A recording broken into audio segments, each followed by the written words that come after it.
I guess you could say I was always the other one. Not the first choice, not the one in the spotlight. That was Anna, my older sister. Everything from the start just came her way, attention, gifts, you name it. My name is Emily, and this is the story of how I grew up.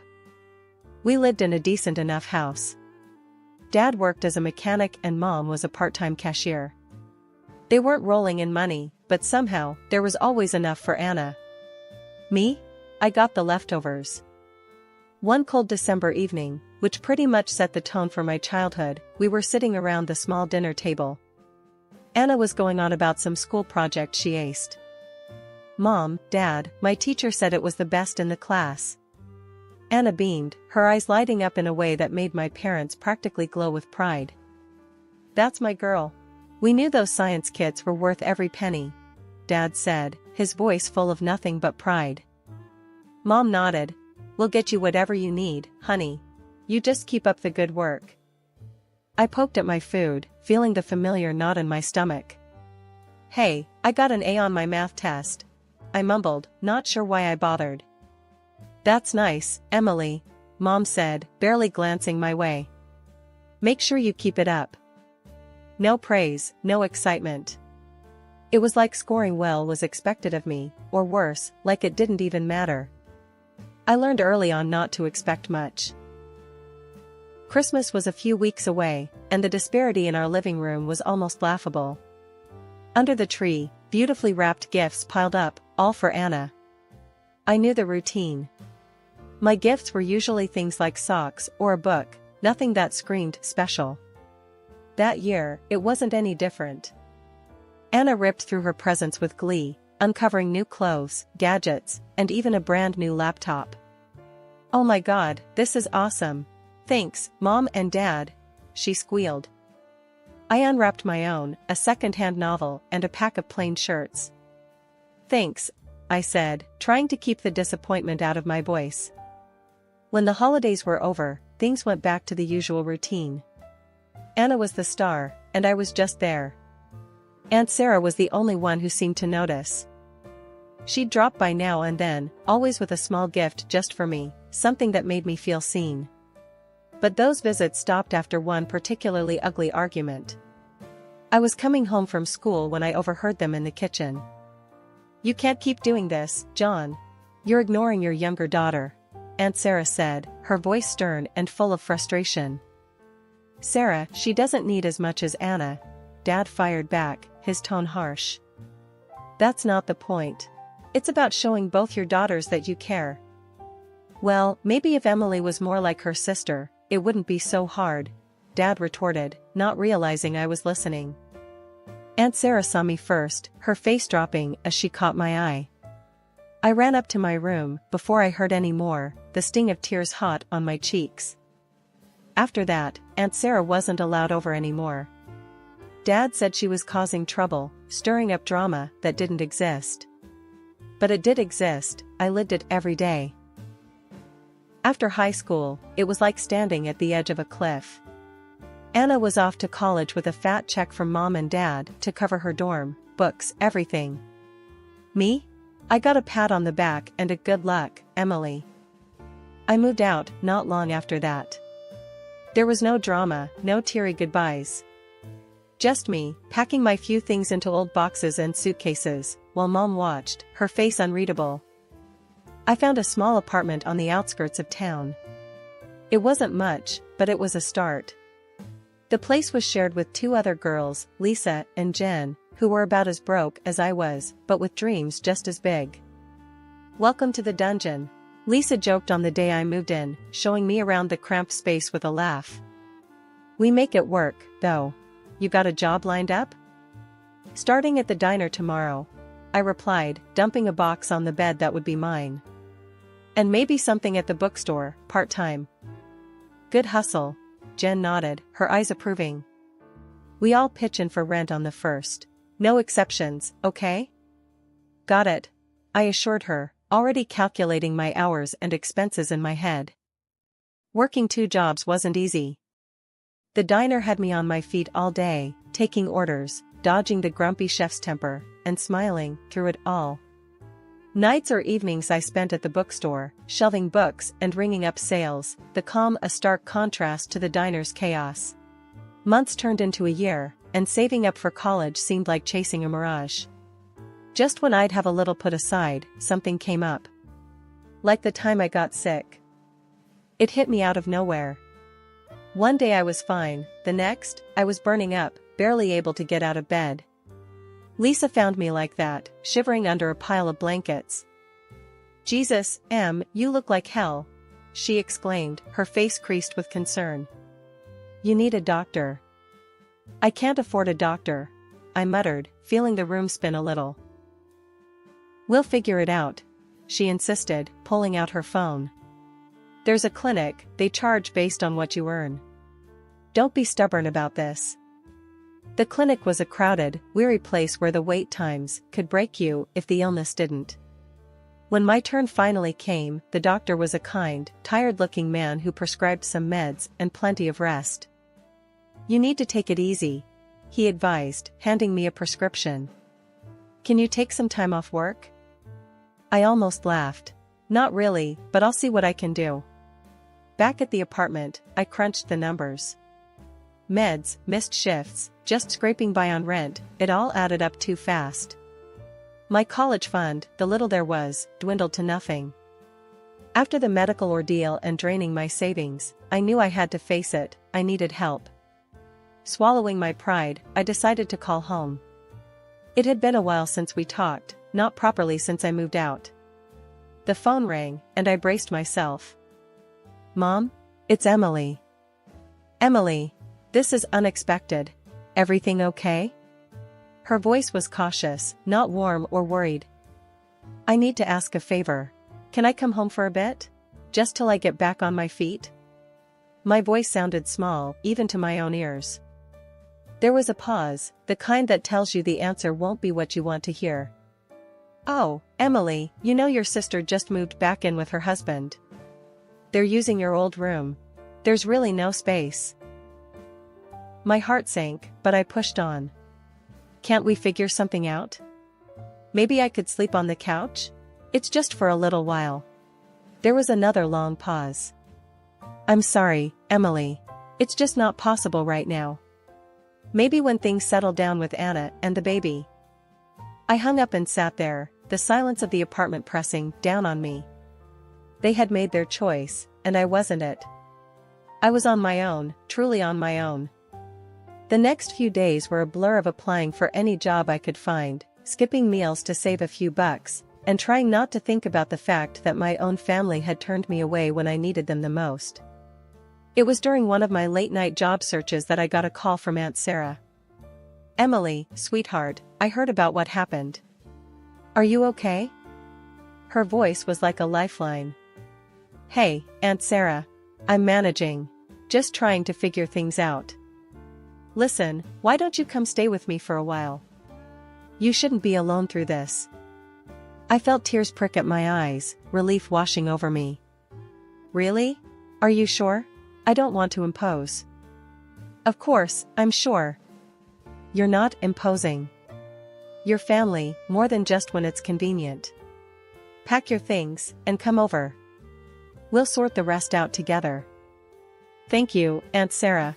Thank you so much," I said, my voice thick with emotion.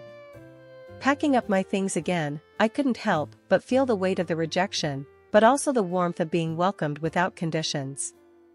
Aunt Sarah's place wasn't big, but it was filled with love, something that had been sorely missing for too long. When I arrived, Aunt Sarah was waiting at the door. She wrapped me in a big hug as soon as I stepped out of the cab. "You're home now, Emily. Let's not worry about anything else tonight," she said, ushering me inside. Life at Aunt Sarah's was different from anything I'd known. It was quiet, peaceful, and, most importantly, I felt wanted.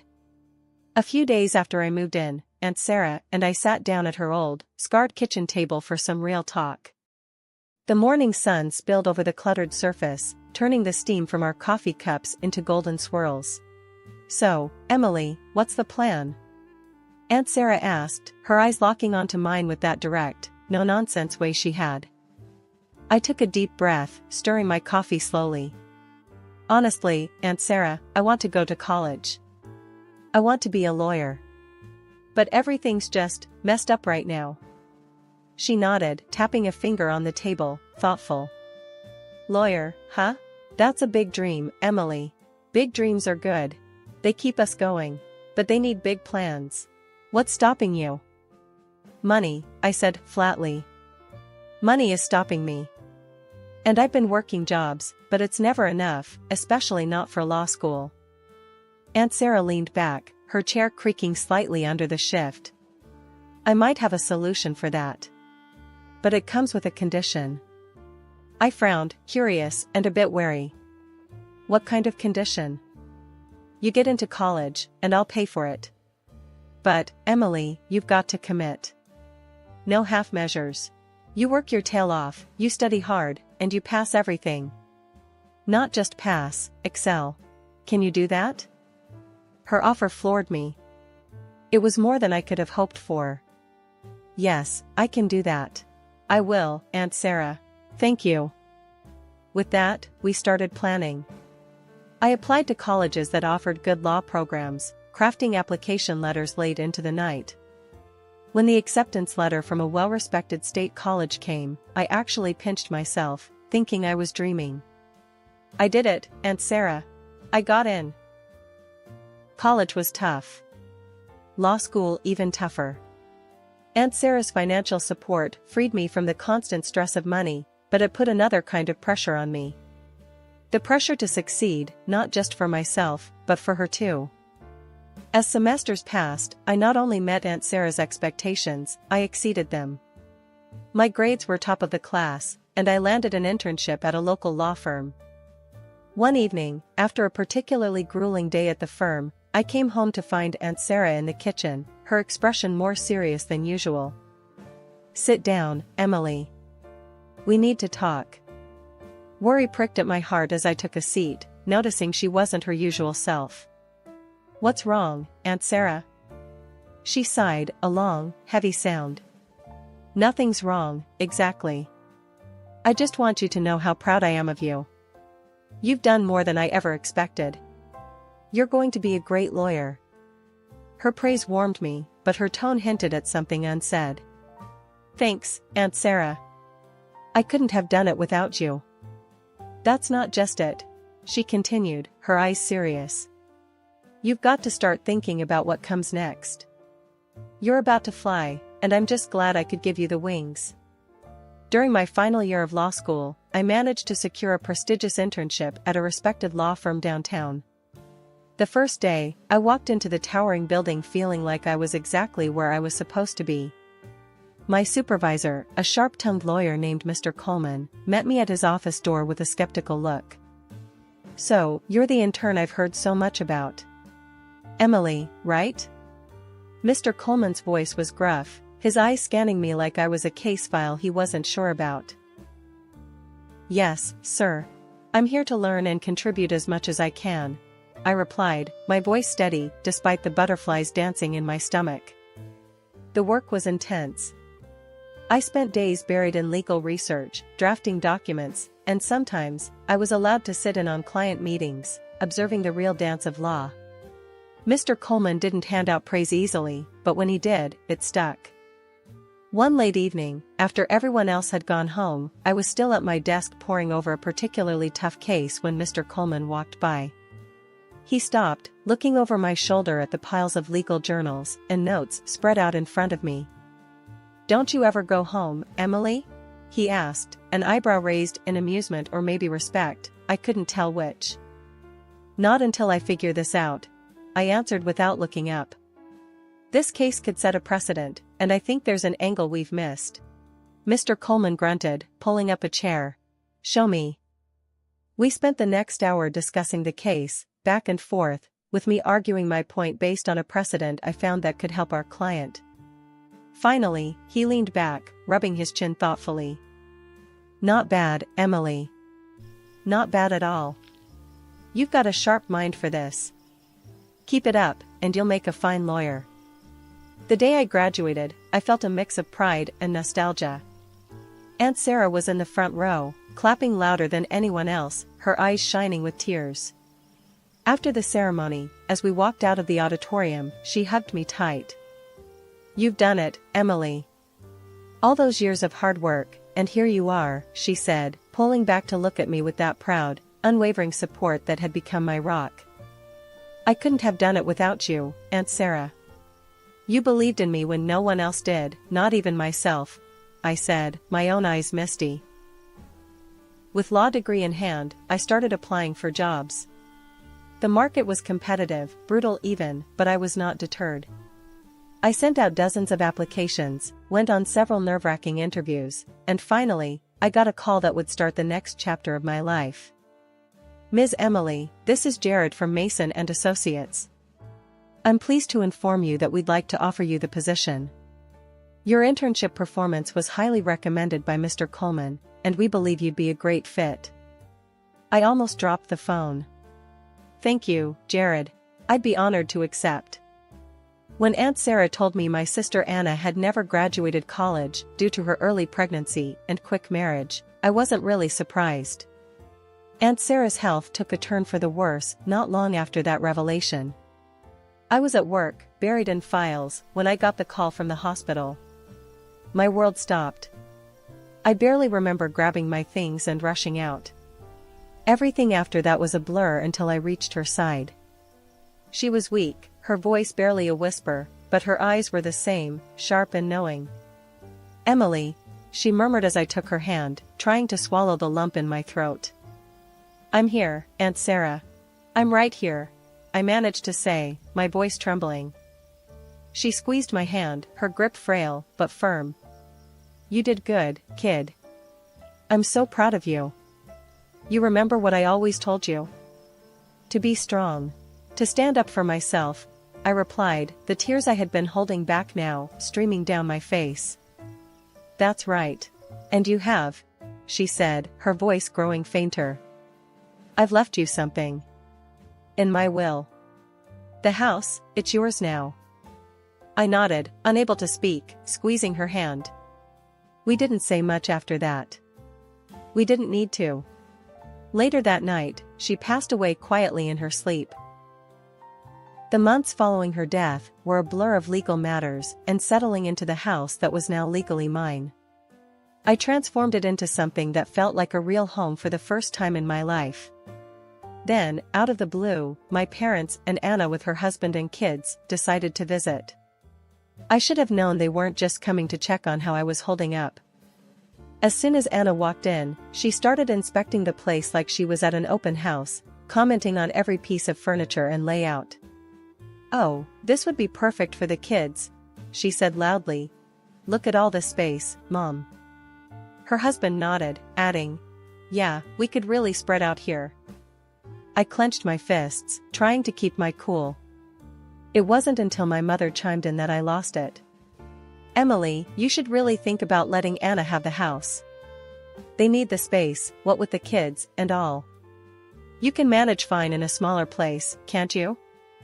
I stared at them, disbelief turning quickly into anger. "Are you serious? This is my house. Aunt Sarah left it to me, not to Anna. I'm not going anywhere." Anna, who had been pretty quiet, finally piped up, her voice dripping with entitlement. "But you don't need all this space, Emily. It's just you here. We're a family of 5. It just makes sense for us to have it." That's when I laughed. It wasn't because anything was funny, but because the sheer audacity of their request was absurd. "You think just because you have kids and a husband, I have to give up my home? That's not how this works." Mom looked shocked. "Emily, don't be greedy. Think of the family." "Family?" I scoffed, the word bitter in my mouth. Where was this family when I needed a place to stay? When I needed help? They didn't have an answer to that. "Look," I said, my voice firm as I stood up taller, "I appreciate you all coming here, but this house is mine. Aunt Sarah wanted me to have it, and I'm going to honor her wish. You need to leave now." Anna's husband tried to argue, his face turning red, but I didn't let him get far. Out.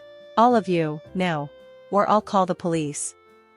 They muttered about me being ungrateful and greedy as they gathered their things. Anna shot me a look that could freeze lava, her disappointment clear. But as they left, the weight on my shoulders lifted. I had stood up for myself, for my home, and for Aunt Sarah's memory. I came home from work to the most absurd situation. I couldn't get into my own house, the locks had been changed.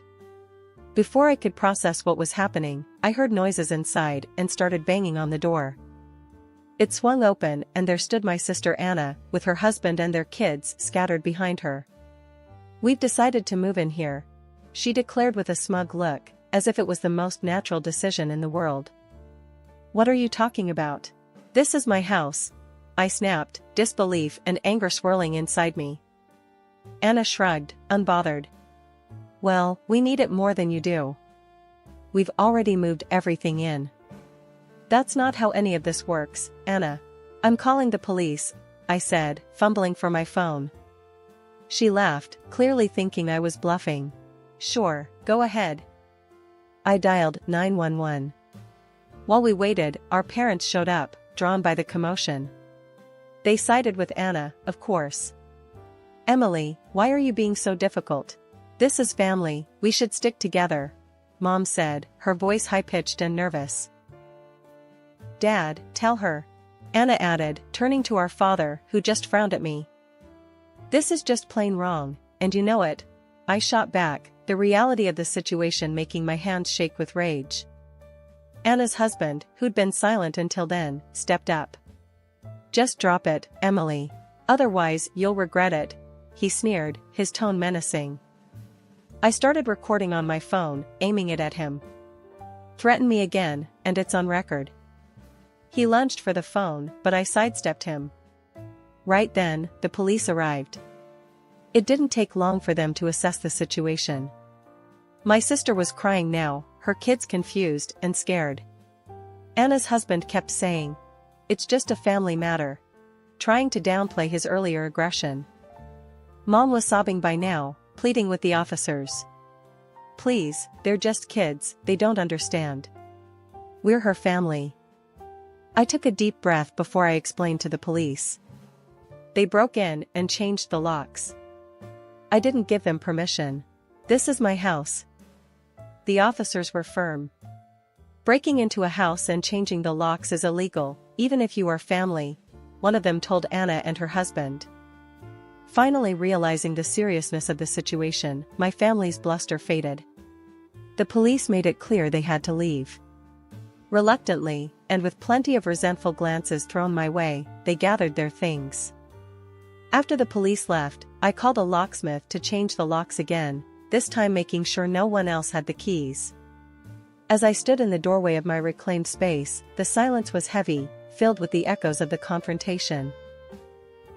It was a few months later when I met Mike. He was a friend of a friend, introduced to me at a small gathering. Mike was easy to talk to, with a straightforward way about him that I appreciated. "So, you've had quite the year, huh?" Mike said, handing me a drink with a knowing smile. "You could say that," I replied, the corner of my mouth tilting up in a half-smile. "It's been eventful." As the evening went on, we talked about everything and nothing, music, books, our shared disdain for soggy French fries. It was refreshing, talking to someone who didn't see me as the overlooked sister, or the woman who kicked her family out. Weeks turned into months, and Mike started coming around more often. One quiet evening, as we sat watching a movie with a bowl of popcorn between us, Mike turned to me. "Emily, I've been thinking," he began, pausing the movie. "Yeah?" I responded, my heart skipping a beat. "I really like what we have. I mean, I know your house is your sanctuary, but I was wondering if you'd be okay with me being a more permanent part of it," he asked, his voice tentative. I looked at him, really looked, and saw everything I needed in his sincere, hopeful gaze. "I'd like that," I said simply, and his smile lit up the room. Life didn't become perfect overnight, but it felt a whole lot lighter with Mike by my side. We faced a few more challenges, like when Anna tried to stir up trouble again by spreading rumors about me being heartless. But this time I didn't face it alone. "Let them talk," Mike said one evening after I got a frustrating call from Mom, telling me how upset Anna was. "The people who know you, really know you, they know the truth. That's all that matters." He was right, and slowly, I began to let go of the anger and resentment. It wasn't worth holding on to. Instead, I focused on the good, the home I was building, both the physical walls around me and the emotional barriers I was letting down.